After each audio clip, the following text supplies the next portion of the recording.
Hey, you got a full house today. This is great. Good to see everybody.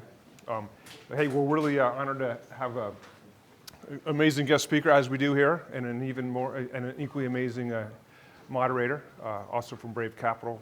But I'll just do a quick introduction. Joe Addiego's with Brave Capital. You've been 25 years with building companies and building companies for 25 years, okay. and then at Incutel for 10, and also Louis and Brave Capital. Okay. So Joe's been a friend of the course for a while. If you want some good advice, he's available. He can help you. Mike Smith. Everybody knows me here. I guess he's the president and COO of Hanwha Defense, which is a super exciting company doing amazing things, which you're going to hear about here shortly. From the DC area, Bethesda. He is a Stanford grad and a co-term. I didn't get the story about you coming and then playing on the basketball court and saying it was sweet. Is it? Okay, I'll tell you Stanford people. I did a PhD here. I had a son in one school, but I didn't get that. But tell me that. All right, real quick. So you guys were all pro-fros at one point, at least if you're undergrads. So prospective frosh. So I was staying in Flomo, Florence Moore, and one of the guys in the dorm was a equipment manager for the basketball team. So he's like, hey, let's do something special, right, with all of our pro-fros. Let's go to Maples Pavilion around midnight, and I'll unlock a bunch of balls. We'll just play around. And I'm like, this is awesome. I'm like, man, this is sweet. And everyone stopped. They're like, wait, what'd you say? I said, this is sweet. They're like, we got it. You're coming. Because somehow the word sweet was associated with, it was a Stanford term of joy, if you will. So if you didn't know that, now you know that. So that was that, and they showed Star Wars at Flicks, if they still do that anymore. That's back when Stanford was fun, right? Way back in the day. Oh, we were so much fun back in the day. Way much fun. So. All right, had spent some time at Lockheed. Now he's, again, president of a really super exciting defense company doing amazing things, which you're going to hear about right now. So Joe and Mike, thanks for being here. Great. Well, Mike, thanks for coming back to Stanford. Of course. You've had an exceptional career. Naval officer, rising quickly as an executive at Marsh, BAE, Huntington Ingalls, Lockheed, and now Hanwha Defense as president. But before we talk a little bit about the harder aspects, I wanted to talk a little bit about what got you there. Emotional intelligence is something that you see as a driver for your success, as well as the Navy. Why don't you talk about both of those things and why those are important to you, how they made you a leader? That's a really good question. So I actually learned about EQ and emotional intelligence at Stanford. I don't know if he's a professor here anymore, but Behnam Tabrizi, phenomenal prof. And that's when I learned about the need to connect and communicate with empathy. What I loved about the Navy, first of all, when I came to Stanford, I couldn't afford to come here at all, no money. So did Navy ROTC, had to go to Cal like twice a week, not fun. And then I decided if I was going to be in the Navy, I'm going to do the hardest thing I can do that doesn't involve drowning or crashing, and that is being a Navy nuke surface. So I did that, and one thing about being a nuke is that you learn how to stand watch at each of the watch stations in the reactor plant. And so even the deck seaman who's been in the Navy for 8 months, all the way to the master chief who's been in for 25 years. And so you have a sense of what everyone does. And because of that, you have an appreciation for what everyone does and how they all contribute to the mission. And for me, to be able to communicate with integrity, you need to be able to step in someone else's shoes. I mean, it's a cheesy statement, but it's so true. To be able to see life from their standpoint, their perspective. And so that's one reason why I did the nuclear Navy over anything else. And it's been good. I've done a lot. I've had some weird leadership roles, unconventional. And that type of thinking, the ability to communicate and to earnestly want to understand what is it that you care about. I mean, what's upsetting you? What can we do differently? I need to hear this. I mean, those things are really important to me. So yeah, that's kind of my thought about EQ. And believe it or not, it's funny because my dad was an Army officer. I don't know why. Artillery. After he retired from the Army, he became a social worker. He went back and got an LCSW. He's a hardcore physics, math, systems engineering master's. He went back and got his LCSW and became a social worker. I'm like, Dad, you were firing cannons and stuff. What you're gonna be a therapist now? What? He's like, you'll find out, Mike, when you take your first division, that your job is like 10% technical skill and 90% psychology. And he was absolutely right, 100% right. Well, in this era of AI, where knowledge is basically going to be free, it's going to be your ability to relate to people. That's probably one of the most important things, and as Mike is talking about. Do you mean that the Stanford degree they're paying for is going to be worth less and less as we democratize education? No. Yeah, knowledge, the cost of knowledge is going to zero. So, another hallmark of your career, I remember when somebody, anyway, another communications course. Hallmark of your career has been international. Huh? You've lived in Sweden. Right now you're working for a Korean company. A lot of people don't get to connect all of these things. How do you bridge across cultures? Wow, okay, that's a tough one. I formed something called the Advanced Weapons Business, Global Advanced Weapons Business at BAE Systems. And I inherited 2 fully formed C-suites. And so I had 2 CFOs, 2 chief HR officers, 2 chief engineers, 2 of everything. So one was an English company, the other one was a Swedish company, and so I had to kind of bring everyone together.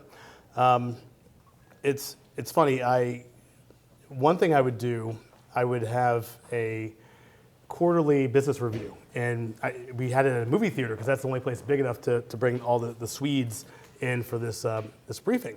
So first one I do it in English, my slides are in English, we're giving them all good news, I'm like, this is great. And then 3 months later, next business review, like 50 people. So I had 550 or so the first time. The next time I had 50.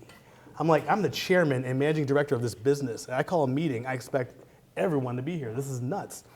Yeah, so I asked my HR director, so what's going on? He's like, well, the English thing, not everyone's confident or comfortable, and you need to make an effort, I think. And so next one, still about 40 or so people, but I had my slides in Swedish. And the next time I had maybe 200 people there. I'm still coming up, but not there yet. I did an intro in Swedish, phonetically, and then I did my outro in Swedish, and all the slides were in Swedish. And so the next time, I had about 450 people.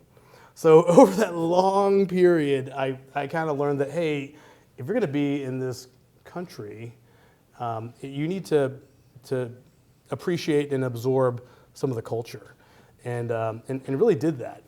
But that took a little time. The next thing that was a challenge for me was around motivation. You think what motivates people is pretty much the same. I'm going to give you a higher title. I'm going to pay you more money. I'm going to give you more time off, those things. No, none of that was a motivator, at least for my Swedes.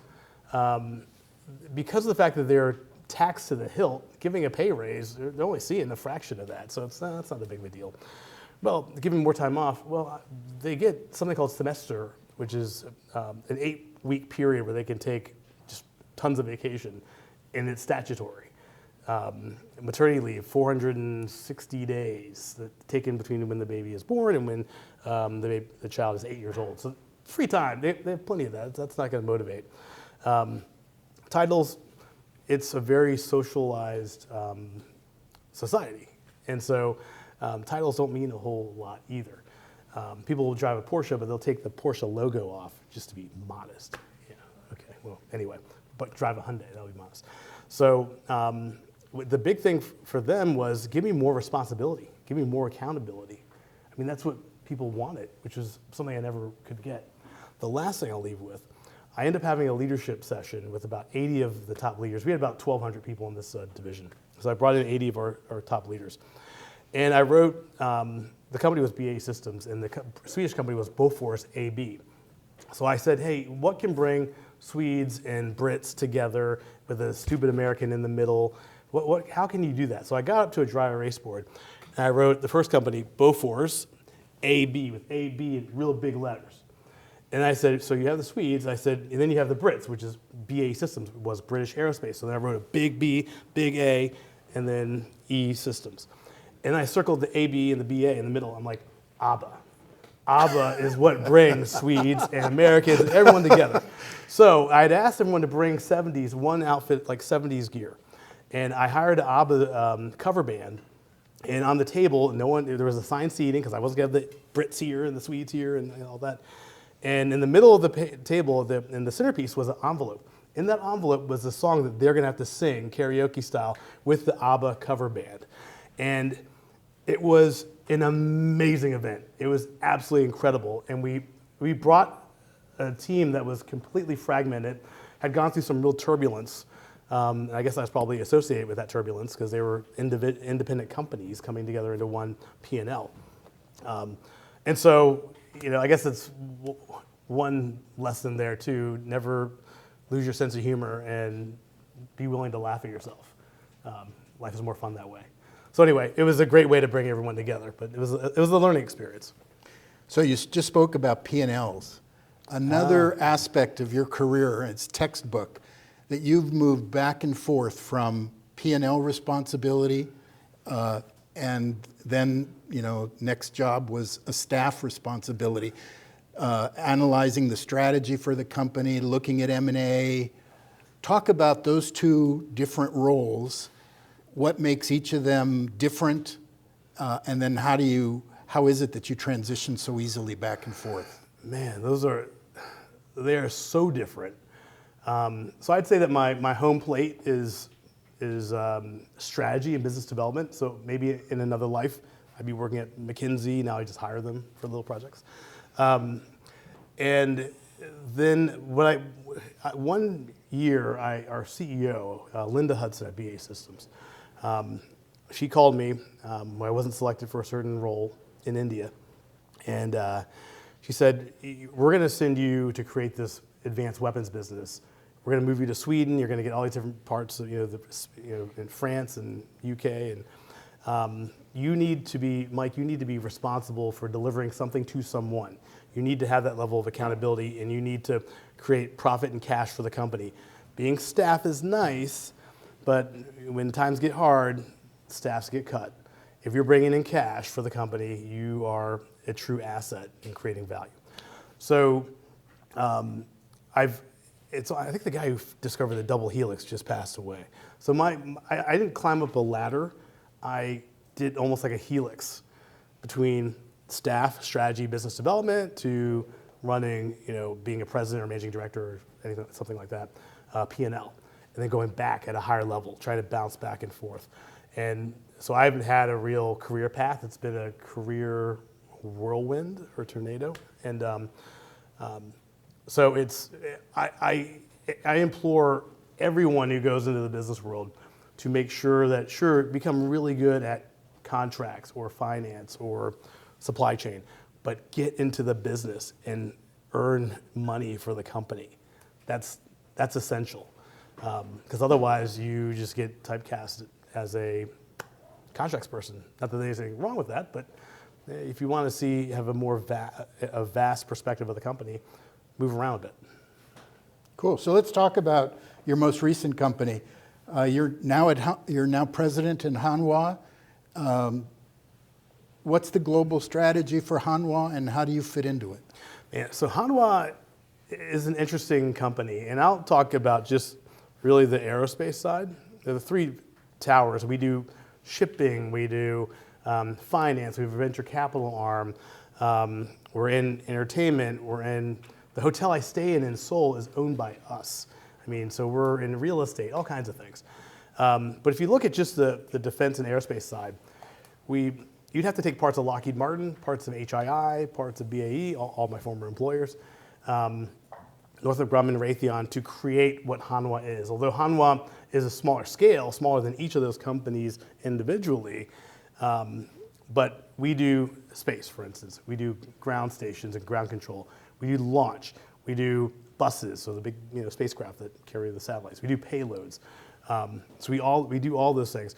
On the weapons side, we do artillery systems, munitions. So we produce all the materials needed for munitions production. We do rockets. We do combat vehicles. We build submarines and destroyers.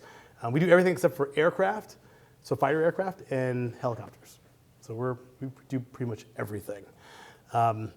Strategically, we're trying to, instead of being an export-focused company, we're trying to become a multi-domestic company. So if we're in India, we have an Indian partner or a 7426 JV with a Mahindra or a Tata or something like that. And so in the U.S., we're a U.S. company. We have Hanwha Defense USA, which is a U.S. company. We'll soon have a facilities clearance and be able to compete and win contracts directly with the Pentagon with a clearance. And so we're looking to, and by doing that, you get the local flavor, you have a better understanding of what customers really want. And whenever we're selling, if we're selling to the U.S., the United States is going to want to have the sovereign capability to produce the system, to maintain it, to modernize it, and to create jobs. That's what all these IEEPA tariffs, the Economic Protection Act, all those, the Trump administration and other countries are negotiating right now. It's all about creating jobs in the U.S., manufacturing jobs. So being a multi-domestic makes us a U.S. company in the U.S., a Brazilian company in Brazil, Danish in Denmark. So that's kind of the global strategy, and we're kind of leading off with a couple areas that the U.S. government is really concerned about. One is shipbuilding. We're a maritime nation, so we need to have a healthy shipbuilding industry. And the other one is munitions production. So we'll probably talk about career stuff in a second, but those are the kind of the sweet spots for us right now.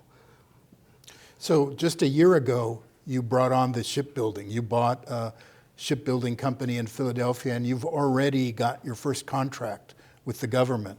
Talk a little bit about the vision that you had for, buying a shipbuilding company here in the U.S., and then how did you get your first government contract? Well, we have a government contract. It's not a naval contract yet. We have a government, U.S. Navy contract in Korea, which is pretty interesting.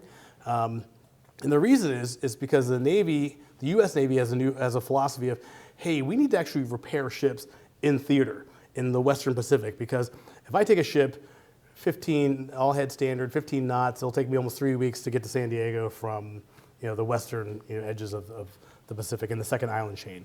So all that time, 3 weeks to get back after the repairs, I'm losing all that time on station. So let me get repaired in Korea or Singapore or the Philippines. And knowing that we are the best shipbuilding company in the world, we were kind of in a good position to win that contract. And now we're on hull number 3, I believe. So that's the idea of what we're trying to do in Korea. In the U.S., we're looking to take the industrial automation, the process, the know-how from Okpo, our shipyard in Korea, and bring that to Philly. And when you bring that level of automation, you improve throughput, you improve safety, you improve quality and first pass yield and all those different things that you guys learn about. And so those are pretty important things to be able to do in the yard. We have a fairly new Chief of Naval Operations, and his name is Admiral Caudill. And he mentioned at the Navy's birthday in Philly, 250th birthday, that we need to have dual use yards, meaning I have a commercial section of the yard and I have a military section of the yard. There is one dual use yard in the United States, and they haven't built a commercial ship for like 8 or 9 years. So we really don't have any. And when that yard wanted to go dual, you know who they called? They called Hanwha, basically, to do that consulting. So we're building that in the U.S. We're investing in that in the U.S. And so why is that important? Well, everything has cycles, right? And shipbuilding for the Navy has cycles. It's somewhat sinusoidal. And you need to have a counterweight to that. Because if you don't, when shipbuilding goes down, you're laying people off. And they're not sticking around for you to hire them back. They have to make money. They're going somewhere else. You're losing them.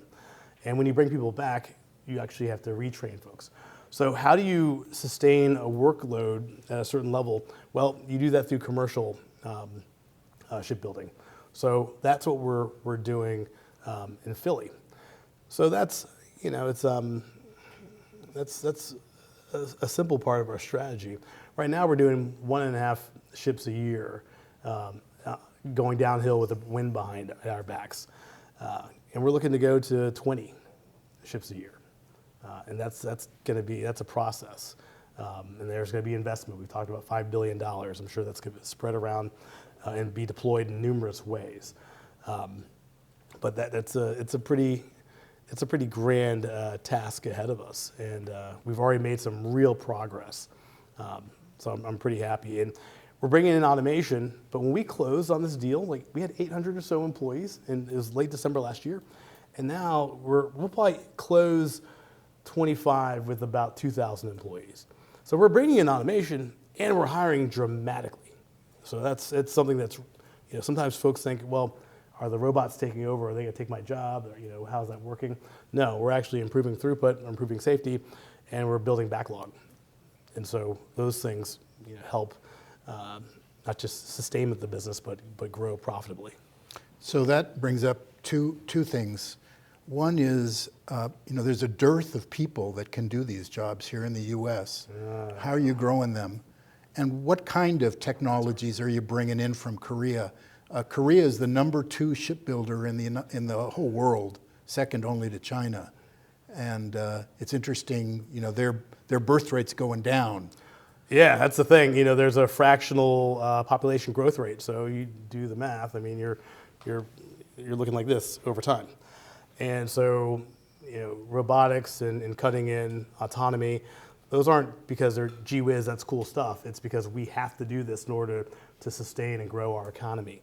So when we bring robotic systems and industrial autonomy to the U.S., these are actually mature systems. They've already been tuned and optimized for production. So we're not kind of testing things. This is not experimentation. We're taking proven, mature systems and processes and, you know, mapping them to Philly. One of the coolest things we're bringing is the smart shipyard. And everyone talks about shipbuilding, you know, 2.0 or 4.0 or whatever you want to call it, or the digital yard. Worked on that stuff at a previous employer, so I'm familiar. We actually have it, and it's working now. So you can go to a command center at our yard in Okpo and see the different blocks moving around the yard. And you can click on a block, and it'll tell you, okay, what is it behind, what types of trades need to be working on it next at the next station, what equipment is necessary at the next station. You know, are there any shortages that need to be resolved? That's very rare when that happens. But you have 100% command and visibility into what's going on in that yard real time, because we also have drones flying around. We're also bringing in different, I can't talk too much about it, but different gear that helps manage health and safety. Mm-hmm. And I think that's, again, when we talk to union leadership, because it's always, well, how do the unions accept this? If you talk about, you know, one, we're looking out for equitable pay and attractive wages, and we're all ensuring that folks, you know, drive to the yard safely and they get home safely back to their families. And if automation can help enhance prosperity for everybody, if they can help make a safer environment, then it's a good thing. And we haven't had a lot of pushback. We've had folks embracing what we're doing. So it's been pretty cool. We brought over a lot of Koreans as well to help us learn. One of the challenges in apprentice schools at shipyards is that you're really good shipbuilders. You want them actually out building ships. Well, in Korea, at 65, they're retiring. So offering someone a chance to, hey, move to the U.S. for 18 months perhaps is a great proposition. Move them to Philly, you know, have some cheesesteaks. I mean, there's goodness there. You get a good football team too. Go With Birds. A lot of pushing. Go Birds. Yeah, that too. So, I mean, but we've increased the throughput of our apprentice school. So when you're in the shipbuilding business, you build two things. You build ships and you build shipbuilders. And so we have to fix both ends of the problem, and that's what we've been doing. It's pretty cool. When you were at Lockheed, you were responsible for looking at the new technologies, autonomous ships, and now you've been quoted at wanting to not build the current destroyers, but to build the new ships that the Navy needs. Talk a little bit about what you see as the Navy of the future and what you're going to be building. Yeah, so I talk a lot about building the fleet architecture that the Navy needs next, or actually probably needs now. Destroyers, we have two extraordinarily competent yards building those, one in Bath Iron Works, the other one in Ingalls. I worked for the company, the parent company of the Ingalls yard. They could use some help, and we're here to help. So we could build modules and blocks for destroyers, but we're not going to be the prime. I'm not necessarily looking for us to be a prime in that area. We need to focus on how are we going to build the types of vessels the Navy's going to need in the very near future. And I think a lot of those are going to be uncrewed systems. And I'm not talking about the small, I mean, there's a place for the 6-footer or the 24-footer, but the larger vessels that have the endurance that you need in the Pacific, that have the range you need, also have the space, weight, power, cooling margin that you'll need to have the sensors and the electronic warfare and the directed energy weapons and all those different things, all those payloads you're going to have on these types of ships. They have to be large enough to support all that. So that means you're building 150 to 200 foot vessels, not the small kind of dinghies that you may have seen out and about. Those have been important because we actually can tune and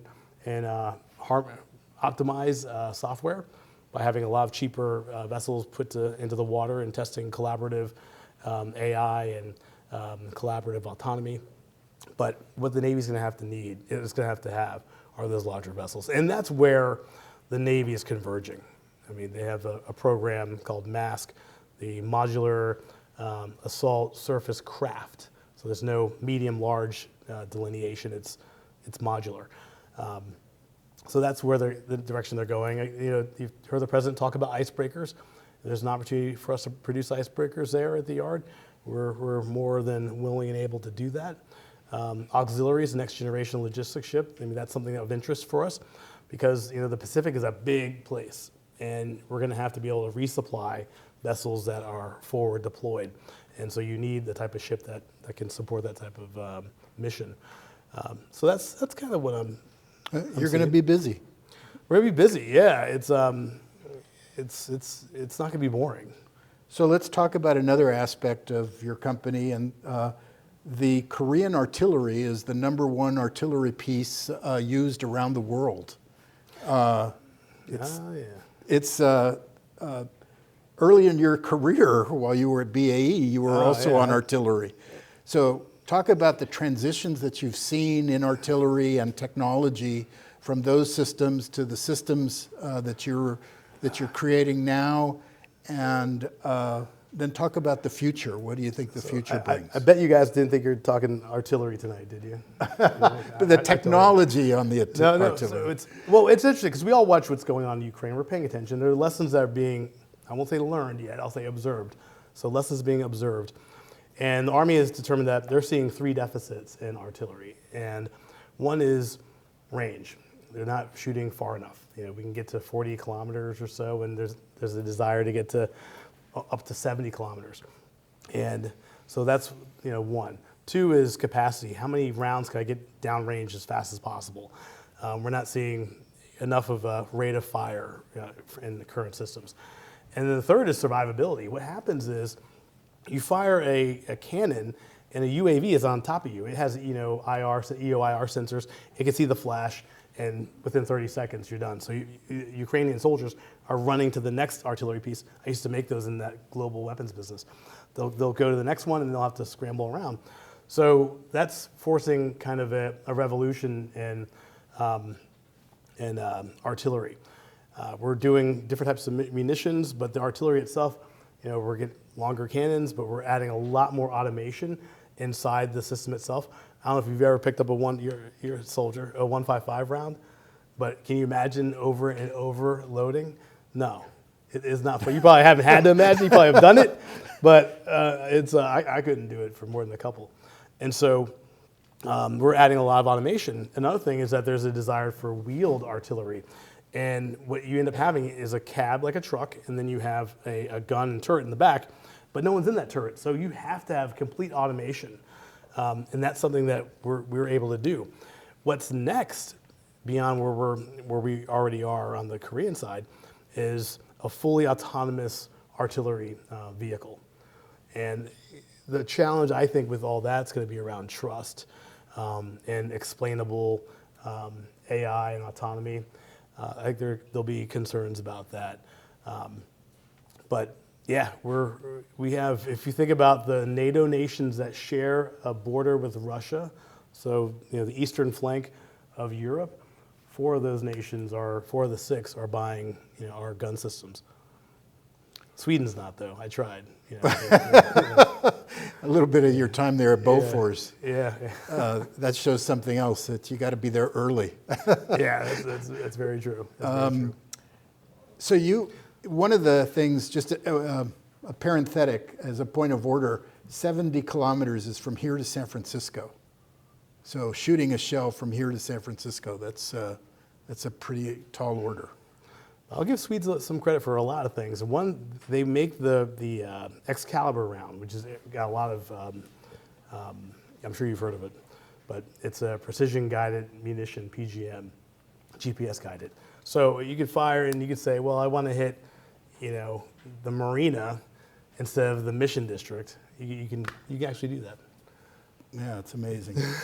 And actually, one other point of order, our artillery is responsible for more deaths in Ukraine than any other piece of equipment. That's how important the artillery is. When you watch TV, you're seeing these things called M777s, and then you're also seeing HIMARS, which is we have a version of that, and it's firing rockets. So that's what, that's where the Ukrainians are investing, that's where the Russians are investing, and that's where the Europeans are investing.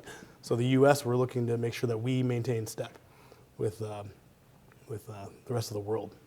So speaking about that, given that there's been a big revolution just recently in procurement, what one thing that would help you and Hanwha in procurement could the U.S. do? I say this every time. It's a boring answer, but a return to regular order in Capitol Hill, meaning that we have a budget approved on time, not having to have continuing resolutions, because in continuing resolutions, you're capped at current funding, so whatever is expiring, so 2025 fiscal year, those numbers, when those expired, if you have a CR, you have to have those same numbers, even though you might have a requirement for a lot more money because a program is needing that.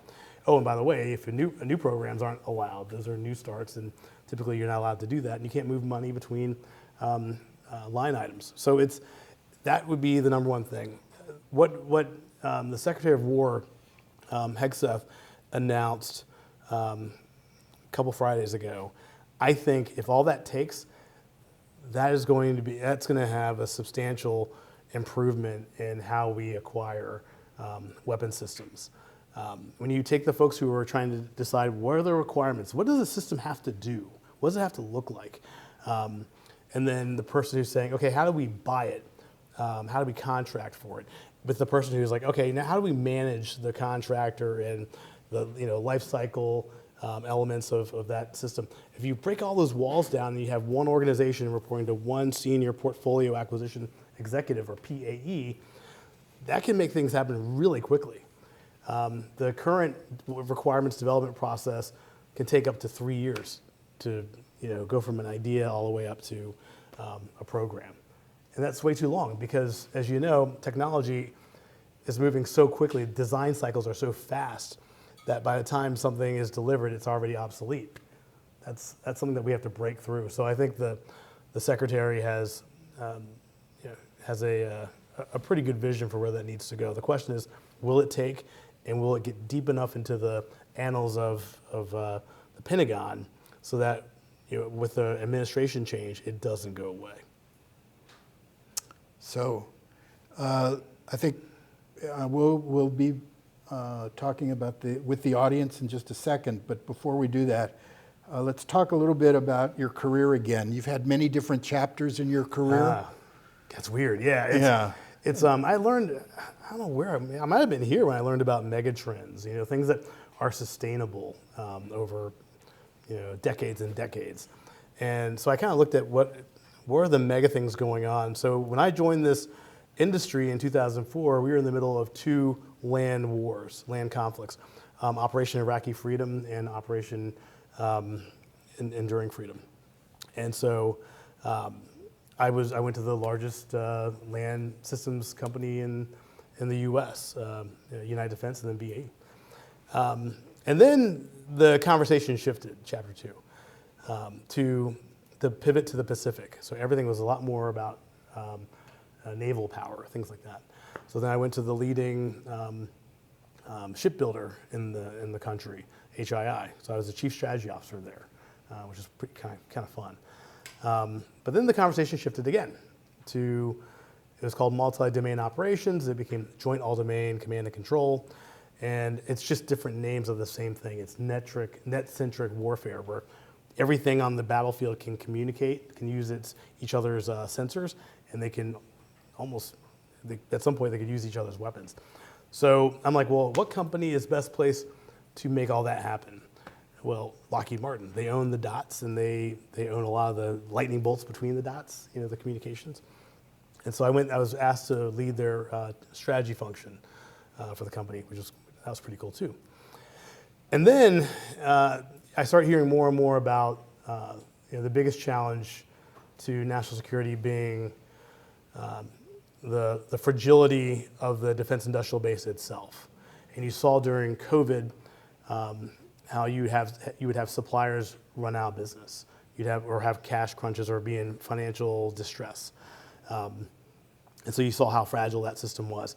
And then in Ukraine, you saw how flat-footed we all were. We tried to scale up munitions production, 155, very specifically, the artillery we were talking about, scaling up that production. It just doesn't happen like that, like a light switch. So I thought, you know what? So if that is the greatest threat to national security, who can help with that? Well, Korea, because they happen to live next door to a very nasty neighbor to the north, and that is having that threat at your doorstep is a very sobering, has a very sobering effect on society, especially on defense. So, we talk about three things in programs. It's schedule, cost, performance. So schedule, if you say it's going to be delivered to me on Monday, it better be here Monday, because I might be firing it Monday night. If you say it's going to cost a certain dollar figure, it better be that, on that figure or lower. And it better perform as advertised. So, when you talk about the disruptors in defense, people talk about Anduril, talk about Palantir. Anytime I've had a chance to talk to a secretary in the Pentagon, I'm like, add Hanwha as number 3, because our ability to execute with certainty is actually innovative in the U.S. because we're behind a lot in a number of companies on a number of programs. Every shipbuilding program is months and months, often years late. So, bringing that level of discipline and execution is, that was what attracted me to Hanwha. How can we build that in the U.S.? And there are two critical areas, shipbuilding and munitions, and we're doing both. Hegseth said it aptly a couple weeks ago. He talked about magazine depth. Yes, and magazine depth is an issue of manufacturability and being able you not only have to provide the capability, but you have to provide the repeatability for that. And the same thing goes as you're building a company. When you build a company, you have to provide the capability and then provide for the repeatability of that onward. I love the fact they use the term magazine depth, and he said maybe 3 times, definitely 2. Because actually that refers to weapon systems. So with the K9, we're vying to be the next supplier of the next generation of artillery for the Army. We can carry 48 rounds plus 1 in the chamber. And the one closest to it, I think, might be around 40. So I'm just saying. So that's 4 chapters. What's the next chapter in your life? Wow. Shoot, I had a great time walking around today. I maybe come back and be a Stanford professor. That'd be a lot of fun. No, I you guys are I'm so jealous. This is a phenomenal experience you're having. I wish I could have it again. I don't know if there are any alphas here, but that's who I was. And I was a mendicant And my wife makes fun of me for admitting that, but I don't care. Yeah. Any regrets through your career? Anything that we should learn and avoid? It's kind of complicated. I'll try to do it as quickly as possible. It's when I was accused of ruining the largest defense market in the world by one of the group managing directors at BAE. So India was doing a huge competition for howitzers, cannons, once again. And so to test the cannon, we were going to have to fire rounds that were made by their factories. And the tolerances and the quality control, all that stuff, how things are stored, we didn't know any of it. There was no custody of control. And the problem is if you have like a crack or a fissure or a void or something like that in one of these big rounds, this thing can blow up and kill a lot of people and dozens of people. And I went and I said, well, we're not going to fire your rounds. We're going to bring them in from the OEM. And that made people very upset in India. That I didn't trust their production process. They wouldn't allow me to do radiograms of the rounds. And so then they had said, well, if you don't want your Swedes to fire these things, then we'll fire them ourselves with the Indian Army. I said, well, an Indian soldier's life is worth just as much as a Bofors engineer, so that's not going to work for us either. And it wouldn't let us do a tether or anything like that, a lanyard rather. And so I said, we're going to no bid it. This is like a $8 billion program. And so I had to talk to the CEO about why we're no bidding. And there were billions and billions of dollars of opportunities. And flight back, I was in Heathrow, Terminal 5, in the Concorde Lounge, writing my epitaph. I'm like, I am done. I'm pretty much gonna get shot for doing this. But at the same time, I'm like, I can look at myself in the mirror and be fine, because I'm not gonna risk anyone's life to do this. It's not worth it. Should I have asked earlier on about the process and what have you? The team should have asked, yeah, we should have, but I wasn't gonna do that. I survived. And at the end in the end, I was never commended, but I was told, "Hey, you did the right thing." In the end, so that was tough, though. Great session. I'll just hit on a couple things. First off, not just because of my military background, but you kicked off with, I thought, some great emphasis on the importance of leadership. Talked about, was it in Sweden? You actually took the effort to put slides in Swedish. And that goes a long way. Whatever you guys are going to do, you all are going to be leaders in something. Leadership matters. Cultural sensitivities matters. Making the gesture. I was a special forces officer. We sent everyone to go to school to learn languages, not so we could communicate at a high level in that language, but to go up and build rapport and show that you care. And I thought that was a great way that you emphasized that, Mike. And you finished off with a tough story where doing the right thing matters, and that just to stick to your convictions. So. But on a broader picture, I teach a class called Technology Innovation Great Power Competition, or one of our star TAs is back there. Anyone else take that class with me before? Okay. Hey, this is critical time now. We need to compete. The future world order is in the balance, and we're going to, and a big factor on whether we're going to prevail or not is, our defense, or do we have the type of strong defense that's going to be able to help us prevail in this competition? And decades ago, defense capabilities were supplied by the big defense primes, government labs. But more and more now, we're seeing companies like Hanwha. It's coming out of non-prime defense companies.